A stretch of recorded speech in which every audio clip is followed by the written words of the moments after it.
Bonjour à tous. Eh bien, nous pouvons prendre un moment ce matin pour prier et méditer le 21e jour du mois avec le Sacré-Cœur de Jésus. Au nom du Père qui m'a créé, du Fils qui m'a sauvé et du Saint-Esprit qui me sanctifie. Amen. Jésus, comme chaque matin, je viens devant toi. Je viens avec toutes mes misères, toutes mes faiblesses, tous mes péchés, et avec un vrai repentir, je te supplie de me pardonner. Je veux vraiment que tu sanctifies tout ce que je suis, que tu rendes tout lumineux. Je sais que pour toi, mes péchés, ce n'est pas grand-chose, et que plongé dans l'océan de ta miséricorde, tu rendras tout lumineux en moi. Jésus, viens occuper mon cœur, je t'attends. Je te donne mon âme pour que tu viennes y prendre la première place. Je te donne ma volonté. Je ne veux plus de ma volonté propre, cette volonté qui m'entraîne à pécher, à dire de méchantes choses, à sombrer dans les tentations du monde. Pardonne-moi pour toutes les fois où je ne t'ai pas appelé. Pardonne-moi pour toutes ces fois où j'ai préféré faire ma propre volonté. Viens t'établir en moi, Jésus. Je viens vraiment mettre toutes mes actions dans tes actions. Je viens mettre toutes mes paroles dans tes paroles, toutes mes prières, toutes mes adorations, toutes mes louanges. Je viens les mettre dans tes paroles, tes adorations, tes louanges. Je viens mettre mon souffle dans ton souffle, mes regards dans tes regards. Tout ce que je vais entendre aujourd'hui, je viens le placer dans ton oui à toi, Jésus. Je viens placer mes pensées dans ton intelligence, dans tes pensées. Viens tout orchestrer en moi, Jésus. Viens dans chacun de mes mouvements conscients et inconscients. Que tout mon être, que toute mon humanité, te glorifie, Jésus. Je t'aime, je t'adore, je te remercie, je te loue, je te bénis.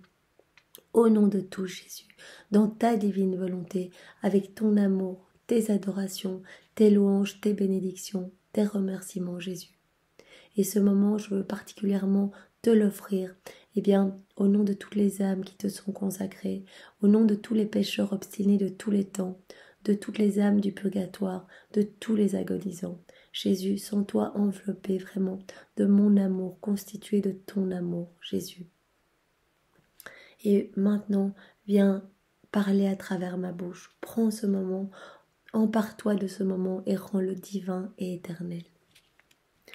Alors aujourd'hui, nous sommes le 21e jour du mois avec le Sacré-Cœur de Jésus et nous allons méditer sur la 5e épine du cœur de Jésus, l'âme ingrate. Un jour, saint François d'Assise, le front pâle, les yeux pleins de larmes, la voix étouffée par des sanglots, se mit à parcourir les villes et les campagnes de l'Ombrie, en s'écriant « L'amour n'est pas aimé. L'amour n'est pas aimé. Jésus n'est pas aimé. Jésus qui est l'amour n'est pas aimé. Personne ne l'aime, personne ne le remercie. » Si c'était là le sujet d'une si vive douleur au XIIIe siècle, dans cet âge de foi, où il y avait beaucoup de saints, il y avait Saint François, Saint Dominique, Saint Bonaventure, Saint Louis, Sainte Élisabeth, qui répandaient tant de bien autour d'eux. Aujourd'hui, dans ce monde qui est mauvais, quelle action faut-il trouver et quelles larmes faut-il verser pour déplorer les ingratitudes du monde moderne envers le cœur si aimant de Jésus? Écoutez ces plaintes, les plaintes du cœur de Jésus. Voilà le cœur qui a tant aimé. Voilà ce cœur qui a tant aimé les hommes. Ce sont les paroles mêmes de Jésus et qui en est si peu aimé. Quelle désolante vérité. Alors, j'ai trouvé un petit passage dans le livre du ciel, tome 14, le 4 février 1922, les gémissements d'un amour rejeté. Alors, Jésus apparaît à Louisa un petit peu agité et triste. Il l'embrasse, son souffle est de feu, et lui dit ceci. « Ma fille, je voudrais calmer les flammes de mon amour en les déversant dans les âmes des créatures, mais elles les rejettent. Lorsque j'ai créé l'humanité, j'ai prévu que mon amour serait le fondement de la vie des créatures. Cet amour devait soutenir, fortifier et enrichir les créatures et s'harmoniser à tous leurs besoins. Mais l'humanité a rejeté cet amour. Ainsi, depuis la création de l'homme, mon amour vagabonde partout et sans cesse. S'il est rejeté par une créature, il va vers une autre. S'il est rejeté de nouveau, il pleure. Ne trouvant pas de réciprocité, il verse des larmes d'amour. Vous voyez, lorsque nous avons été créés, eh bien nous avons été créés pour vivre dans cette réciprocité d'amour. Nous allions tout recevoir et nous devions rendre cet amour. Nous devions remercier, nous devions être eh bien, dans cet élan de gratitude, rendre cet amour, cette boucle d'amour. Et nous aurions trouvé dans cet amour eh bien, tout, la force dans nos faiblesses, le courage, nous aurions tout trouvé en fait. Le remède à tous nos maux, dans l'amour même de Jésus. Mais bien sûr, nous avons rejeté l'amour de Jésus et nous avons préféré vivre de notre volonté propre par le péché d'Adam. Et depuis, l'amour de Jésus vagabonde seul à la recherche d'âmes qu'il aime, et il y en a si peu. Alors il donne un exemple. Quand j'ai créé l'homme, j'ai agi comme un roi, qui désirant inonder son royaume de bonheur. Désirant inonder son royaume de bonheur. Jésus veut notre bonheur. Plaça à la disposition de ses sujets un trésor de plusieurs millions, afin que chacun puisse y puiser. Même si ce trésor était accessible à tous. Seulement un petit nombre s'en est prévalu, et cela d'une manière minime. Plus tard, soucieux de savoir si ses sujets avaient profité de ses largesses et désireux de mettre à leur disposition d'autres millions, le roi vint s'enquérir pour savoir si le trésor était épuisé. La réponse fut « Votre Majesté, seulement quelques centimes ont été pris. » Voyez, Jésus se compare à ce roi qui a mis à notre disposition des millions et des millions pour notre bonheur. Il a dit « Venez tous vous servir. Si vous avez tout pris, je viendrai en remettre. Ce sera inépuisable. » Et il arrive et il voit qu'il n'y a rien qui est parti. Il y a quelques centimes. En apprenant que ses sujets n'avaient pas profité de ses dons, le roi fut très peiné. Se promenant parmi eux, il en vit un couvert de guenilles, un autre malade, un autre affamé, un autre tremblant de froid, un autre sans toit. Très attristé, le roi leur dit « Si seulement vous aviez profité de mes trésors, alors pour mon plus grand déshonneur, je n'enverrai pas en haillons. Au contraire, vous seriez tous bien vêtus. Je n'enverrai pas de malades. Au contraire, vous seriez tous en santé. Je n'enverrai pas d'affamés. Tous vous seriez repus. Si vous aviez profité de mes richesses, personne d'entre vous ne serait sans toit. Tous vous auriez pu vous construire une maison et vous abriter. Chaque misère éprouvée dans son royaume est une source de souffrance pour le roi, qui pleure à cause de l'ingratitude de ses sujets, qui rejettent ses biens, qui les négligent, qui n'en veulent pas. C'est vraiment comme ça que nous agissons. Jésus veut tout nous donner, il veut nous combler mais de trésors inouïs, il veut notre bonheur. Mais nous n'en voulons pas et nous préférons le malheur, nous préférons les fruits de notre volonté propre. Sa bonté est si grande que même devant cette ingratitude, il ne retire pas ses millions. Plutôt, il continue de les garder disponibles pour tous, dans l'espoir que les générations suivantes accepteront les bénéfices que ses sujets actuels dédaignent. Il laisse tous ces millions en se disant bon, peut-être que eux n'en voudront pas, mais peut-être que leurs enfants prendront cela. Donc je laisse tout et je continue à les supplier de venir se servir. Ainsi le roi recevra finalement la gloire qui lui revient pour tout le bien qu'il fait dans son royaume. C'est ce que Jésus espère, c'est qu'à un moment, les hommes vont ouvrir leur cœur et pouvoir recevoir ces torrents de grâce, pouvoir être dans cette démarche d'amour, remercier et recevoir encore. Il veut tout nous donner, il attend juste cet amour réciproque. Je me conduis comme ce roi, plutôt que de retirer l'amour que j'ai donné. Je continue d'errer, en pleurant, jusqu'à ce que je trouve des âmes qui prennent jusqu'au dernier centime de mes trésors d'amour. C'est alors que mes pleurs cesseront, et que je recevrai la gloire pour le don de mon amour octroyé par ma divinité pour le bien de tous. Sais-tu quelles sont ces heureuses âmes qui sécheront mes larmes d'amour? Quelles sont les âmes qui vont consoler Jésus? Ce sont les âmes qui vivront dans ma divine volonté. Ce sont elles qui profiteront de tout l'amour rejeté par les générations précédentes. Avec le pouvoir de ma volonté créatrice, elles multiplieront cet amour autant qu'elles le désireront, et pour toutes les créatures qui l'ont rejeté. Alors mes plaintes et mes pleurs cesseront, et seront remplacés par le bonheur et la joie, et mon amour apaisé offrira à ces heureuses âmes tous les bénéfices dont les autres âmes n'ont pas profité. Voyez, dans la divine volonté, nous pouvons aller tout près de Jésus, le consoler et dire: Jésus, tout cet amour rejeté, donne-le-moi. Donne-le-moi, Jésus. J'ouvre grand mon cœur. Tu peux tout placer dans mon cœur. Tu peux vraiment faire déborder cet amour à ras-bord de toute mon humanité. Je vais tout prendre, Jésus. Je vais y ajouter mes je t'aime et je vais tout te réoffrir au nom de tous. Comme ça, tu ne seras pas perdant dans ce jeu amoureux. Tu ne donneras pas en vain pour que ton amour soit rejeté.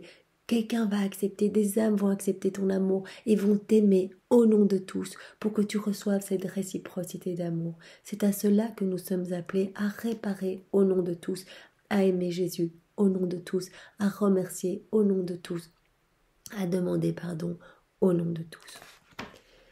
Alors, il y a un autre passage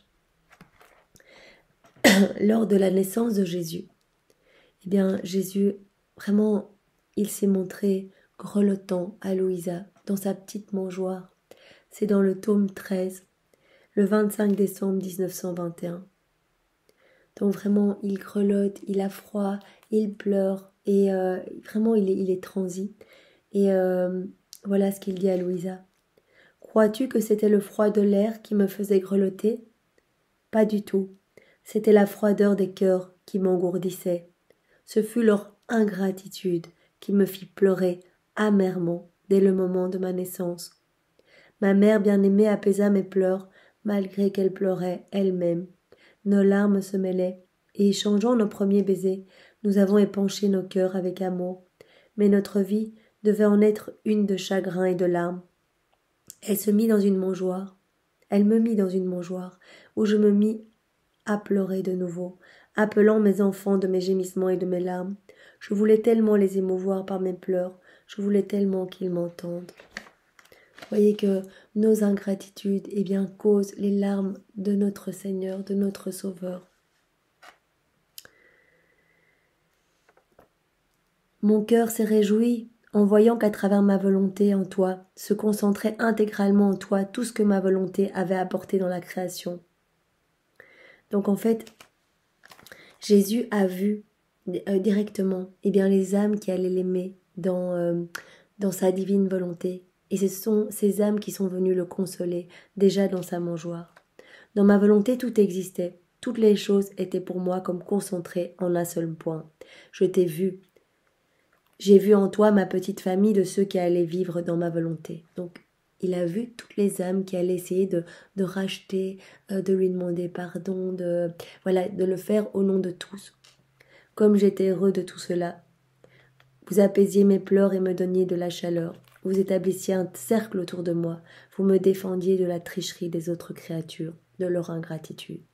Donc, vous voyez dans différents passages du livre du ciel, chaque fois la tristesse, vraiment l'amertume et les afflictions de Jésus, sont apaisées en voyant toutes les âmes qui, au fil des temps, au fil des siècles, vont aimer Jésus et vont réparer pour toutes les autres dans sa divine volonté. Alors, nous pouvons revenir. Combien d'âmes, en effet, ne connaissent pas la tendre et généreuse charité de Jésus ? Comptez-les si vous le pouvez. Combien d'autres en ont quelques connaissances et ne sont pas plus fidèles à le payer d'un juste retour. Comptez-les encore, toutes les âmes ingrates qui ont connaissance de ce qu'elles ont reçu de Dieu, mais qui ne remercient pas. Ou rien de plus commun que l'ingratitude. Rien de plus commun que l'ingratitude, cette épine mortelle pour le cœur de Jésus. Oh, combien cette nouvelle et terrible épine dut ensanglanter le cœur de Jésus. Nous pouvons en juger par les paroles qu'il adressa à sainte Marguerite Marie. Ce qui m'est beaucoup plus sensible que tout ce que j'ai souffert dans ma passion, ce sont les ingratitudes des hommes. Ils n'ont que des froideurs et des rebuts pour tous les empressements que je montre à leur faire du bien. Alors, il y a encore un petit passage ici, parce qu'en fait, vraiment, l'ingratitude, c'est une des grosses souffrances de Jésus. Et donc, vraiment, les livres du ciel sont remplis d'exemples où Jésus souffre et montre vraiment ses souffrances et son cœur ensanglanté par toutes ces ingratitudes. Il dit ici, le 27 janvier 1919, dans le tome 12, « Une blessure mortelle de mon cœur est l'ingratitude. Par l'ingratitude, la créature bloque l'entrée de mon cœur. Elle bloque l'entrée de mon cœur. Elle prend la clé et le ferme à double tour.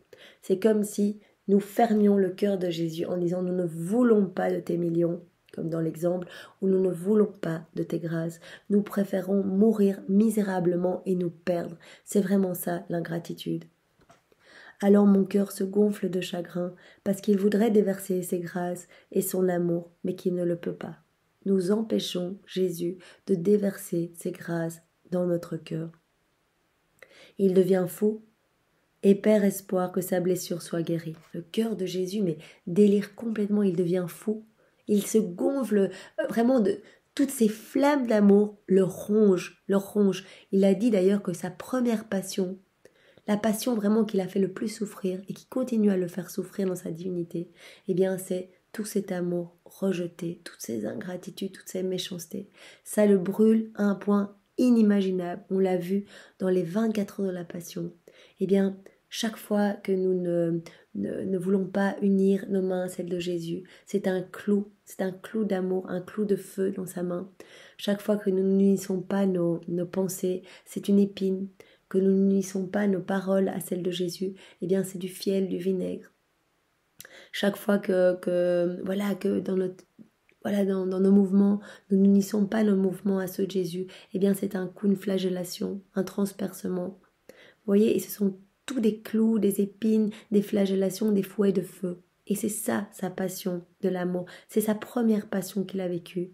Il a expliqué qu'il avait vécu 3 passions. La passion de l'amour rejeté, vraiment, qui était la pire et qui est toujours la pire. La passion de tous nos péchés. Il a repris nos péchés, il les a refaits. Et la passion, enfin, des Juifs, donc les 24 dernières heures de sa vie. Et il a dit que cette passion, eh bien, qu'il a endurée dans son humanité, avec la crucifixion, le couronnement d'épines, etc., tout ce que nous connaissons, qui est vraiment atroce, eh bien, ça n'a été vraiment qu'une ombre dans le tableau. En fait, ça a vraiment été comme, finalement, la rosée. Il a dit que c'était un apaisement, finalement, par rapport aux tortures qu'il a subies dans sa divinité, de cet amour rejeté et de tous ces péchés qui sont venus vraiment à l'intérieur de son cœur pour qu'il puisse les refaire. Il a vraiment refait chacun de nos péchés pour pouvoir les vaincre. Il a pris tout en lui pour, avec son humanité, vaincre nos péchés et refaire nos vies, refaire nos péchés. Et ces 2 passions-là, eh bien, ont été... c'est inimaginable. Il dit la souffrance, il vivait des petites morts continuelles par rapport à la passion dans son humanité causée par les Juifs, qui déjà nous paraît atroce. Et moi, je n'avais connaissance que de cette passion-là avant de découvrir les livres du ciel. Donc son cœur vraiment devient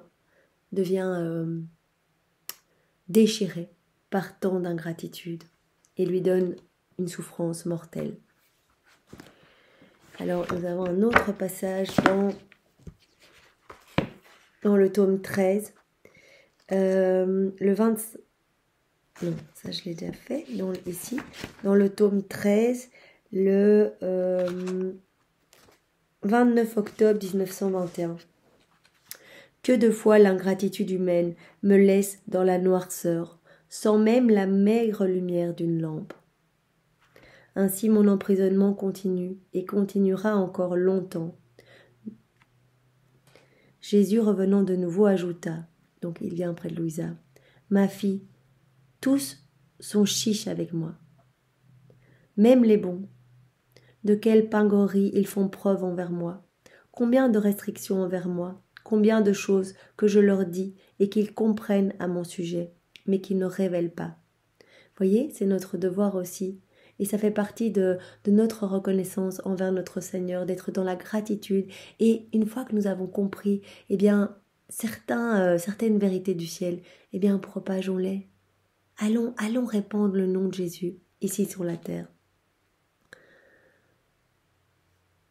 Combien de fois toi-même n'es-tu pas chiche avec moi? Donc il parle à Louisa qui parfois refuse d'écrire tout ce que Jésus lui dit parce qu'elle avait vraiment des difficultés à écrire. Elle n'avait été que jusqu'en première primaire et elle était gênée d'écrire tous les dialogues qu'elle avait avec Jésus. Et Jésus lui a dit, ce sont mes écrits, je bénis chacun des mots.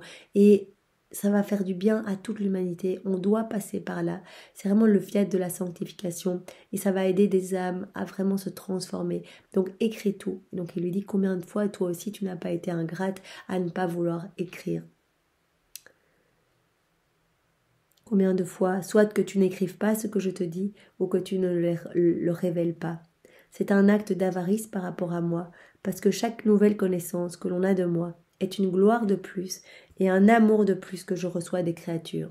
À chaque fois qu'une âme comprend une des vérités du ciel et la propage, en fait, lui ramène d'autres âmes à Jésus, c'est une gloire de plus que Jésus peut recevoir. Sois plus généreuse envers moi, et il parle à chacun de nous, et je le serai plus envers toi. Donc il nous appelle vraiment, vraiment à évangéliser, à parler des livres du ciel, à faire aimer le cœur de Jésus, pour que Jésus puisse être consolé vraiment de tant d'ingratitude. Il faut plus d'âmes dans la divine volonté, il faut pouvoir consoler Jésus au nom de tous. Donc vraiment, je vous invite à le faire. Vous voyez que Jésus le demande aussi, il souffre tellement, il y a tellement peu d'âmes qu'il aime finalement. Que voilà, il nous appelle à ne pas être, comme il utilise le mot, chiche en amour, ne pas être chiche dans notre façon de parler de Jésus. Et ça fait partie justement de la gratitude que l'on peut avoir envers notre Sauveur, envers notre tout, notre bien, notre amour. Oh, notre ingratitude, qui ne te déplorerait du fond du cœur, du fond de l'âme? Toutes les marques de la tendresse de Jésus-Christ deviennent par l'effet de notre insouciance et de notre méchanceté le sujet des plus grandes douleurs de son cœur adorable. Âme chrétienne, comme la reconnaissance est un des caractères distinctifs de la dévotion au Sacré-Cœur, vous devez faire en sorte de ne passer aucun jour sans rappeler à votre mémoire les bienfaits que vous avez reçus de Dieu. Voyez, comme l'exemple que nous avons eu il y a quelques jours d'une dame qui avait perdu complètement la ferveur religieuse et qui était un petit peu froide et tiède. Et alors le prêtre lui avait conseillé tous les jours de prendre 5 minutes pour réfléchir sur tout ce que le Sacré-Cœur de Jésus avait fait pour elle, tout ce que Jésus avait fait pour elle dans sa vie. Et après s'imaginer, mais qu'est-ce que moi j'ai fait en retour? Vraiment penser à toutes les grâces que nous avons reçues et qu'est-ce que nous avons rendu au Seigneur. Est-ce que nous avons été dans cette réciprocité d'amour? Qu'est-ce que nous avons fait pour l'avènement du royaume de Jésus? Qu'est-ce que nous avons fait? Et vraiment, il a promis, d'ailleurs cette dame, après 8 jours où elle s'est adonnée à cet exercice, a vu sa vie se transformer parce que Jésus l'a promis. Lorsque vraiment on prend du temps pour son Sacré-Cœur, il vient redonner la ferveur aux âmes tièdes, il vient enflammer de la perfection divine les âmes qui étaient déjà ferventes. Donc je vous invite à le faire. Moi, j'ai fait ce petit exercice quelques jours et vraiment, ça m'a donné les larmes aux yeux de me dire en fait, mais tout ce que j'ai reçu, c'est inimaginable en fait, on se plaint souvent, on réalise pas, mais tout ce qu'on a reçu, toutes les fois où nous avons ressenti la proximité de Dieu, toutes ces grâces, remercions vraiment et essayons de réfléchir comment être participatif, collaborateur entre guillemets, pour l'avènement du royaume de la divine volonté. Comment est-ce que nous allons pouvoir servir dans notre mesure, avec nos possibilités, avec ce que nous savons faire, comment est-ce que nous allons servir notre Seigneur ici? Comment est-ce que nous allons ramener son saint nom ici?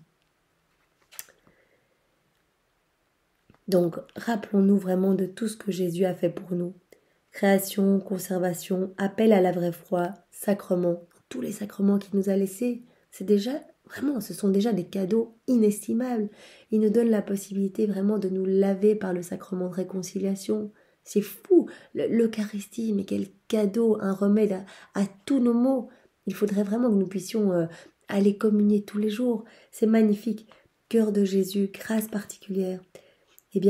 Faites plus, remerciez Dieu de toutes les faveurs dont il vous aurait comblé si vous eussiez été plus fidèles, de toutes celles qu'il vous prépare. Donc on doit vraiment être dans une démarche de remerciement pour notre Seigneur.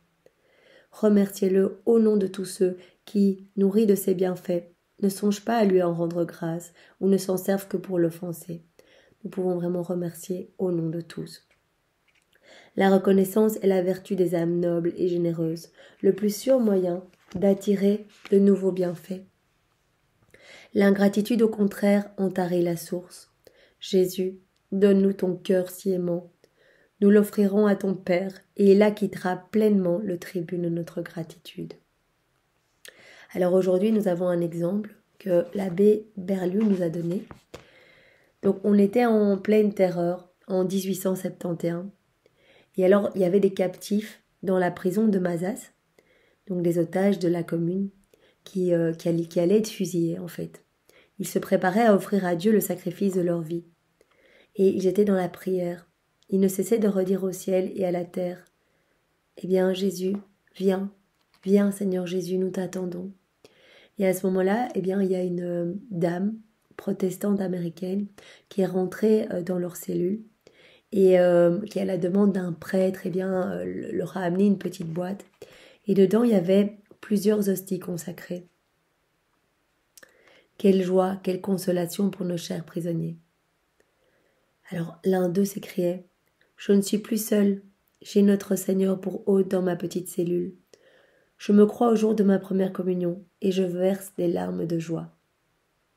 Voyez, ce prisonnier dans tant d'horreur est dans la reconnaissance et la gratitude de pouvoir communier avant de mourir, de pouvoir avoir Jésus dans son cœur avant de mourir, de pouvoir mettre son âme dans de bonnes dispositions avant la rencontre avec son Sauveur. Mon Dieu, que vous êtes bon, que vous êtes bon. Qu'il est vrai que la miséricorde de votre cœur ne sera jamais démentie. Que d'actions de grâce ne devons-nous pas à la personne généreuse qui nous a procuré tant de bonheur. Donc vraiment, ces prisonniers sont en état de gratitude inouïe. Parce que vraiment, beaucoup de personnes qui se trouveraient dans leur situation, eh bien, seraient dans un état de tristesse, de désespoir. Eh bien, eux se tournent vraiment, plutôt que se tourner sur leur souffrance, sur leur angoisse, ils remettent leur regard sur Jésus.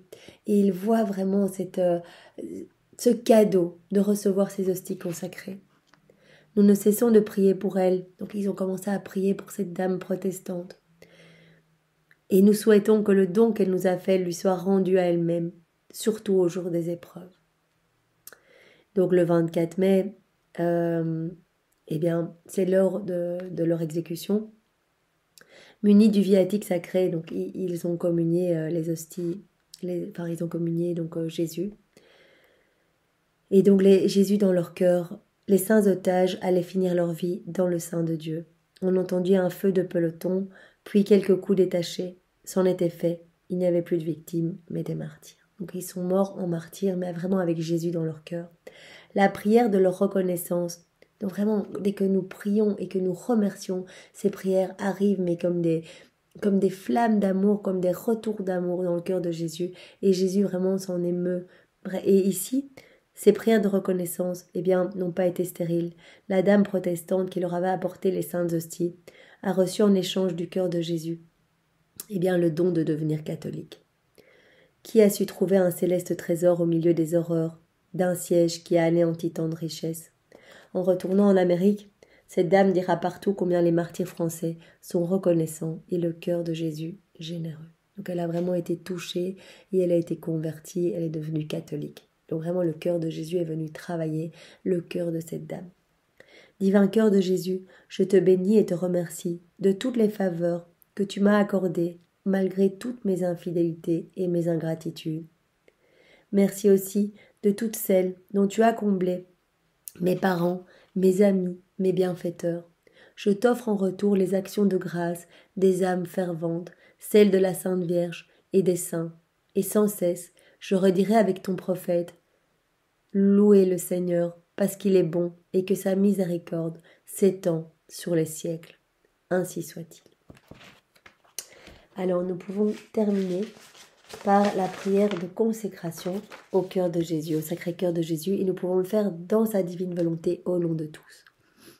Seigneur Jésus, toi qui es venu allumer un feu sur la terre, eh bien aujourd'hui, au nom de tous, je m'abandonne à la volonté du Père dans le souffle de l'Esprit Saint. Purifie mon cœur, embrase-le d'amour et de charité. Fais grandir en moi le désir de la sainteté. Jésus, je veux aimer avec ton amour, je veux être charitable avec ta charité.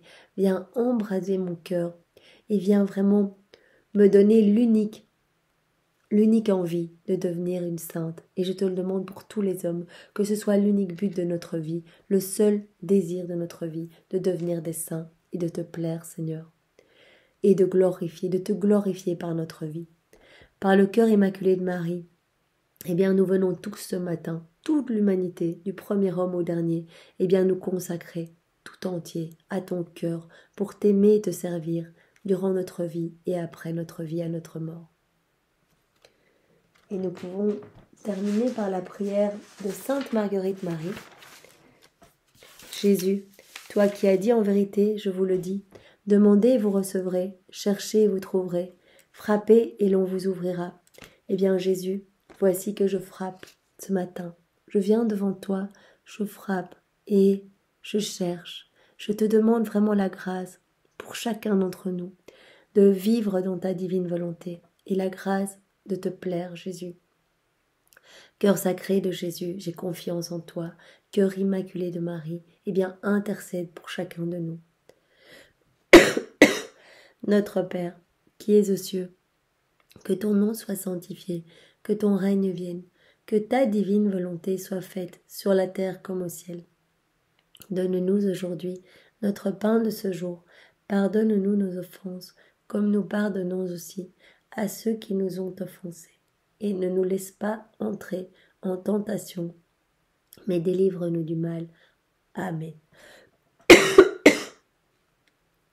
Je te salue Marie, pleine de grâce, le Seigneur est avec toi.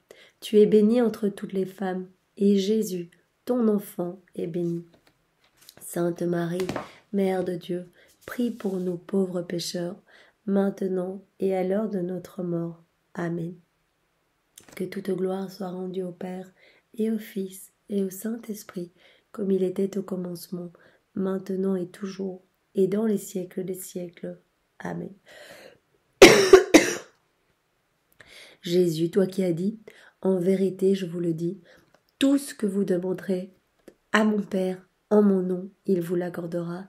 Eh bien Jésus, je viens me jeter aux pieds de ton Père, et je lui demande, en ton nom, la vie, pour moi et pour tous les hommes passés, présents et futurs, la vie dans la divine volonté.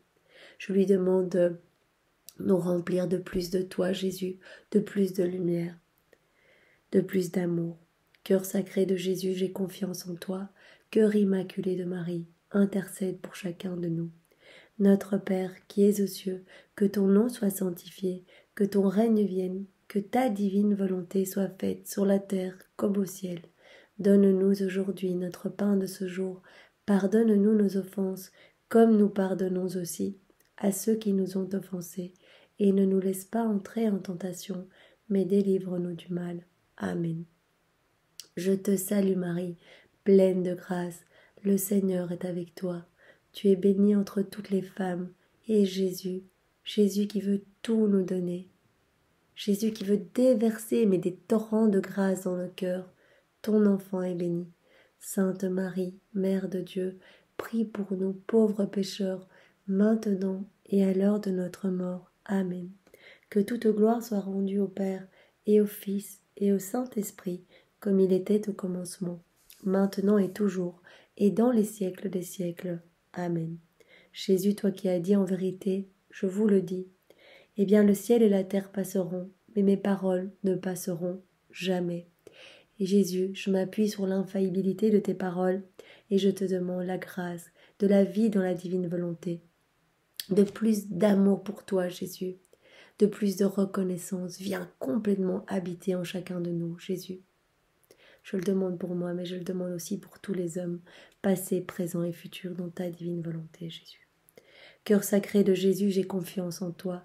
Cœur immaculé de Marie, intercède pour chacun de nous. Notre Père, qui es aux cieux, que ton nom soit sanctifié, que ton règne vienne, que ta volonté soit faite sur la terre comme au ciel. Donne-nous aujourd'hui notre pain de ce jour. Pardonne-nous nos offenses, comme nous pardonnons aussi à ceux qui nous ont offensés, et ne nous laisse pas entrer en tentation, mais délivre-nous du mal. Amen. Je te salue Marie, pleine de grâce, le Seigneur est avec toi.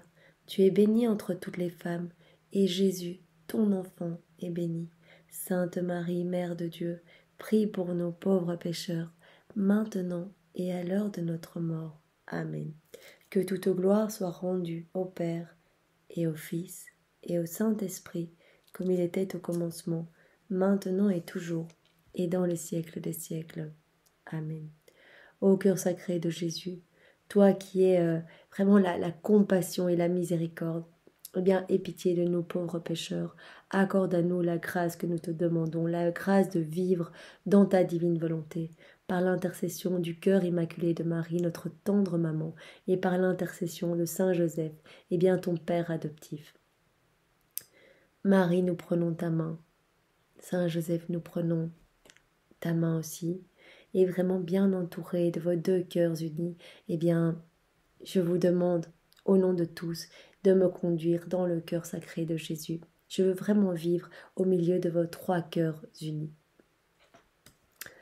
Amen. Au nom du Père qui m'a créé, du Fils qui m'a sauvé et du Saint-Esprit qui me sanctifie. Amen.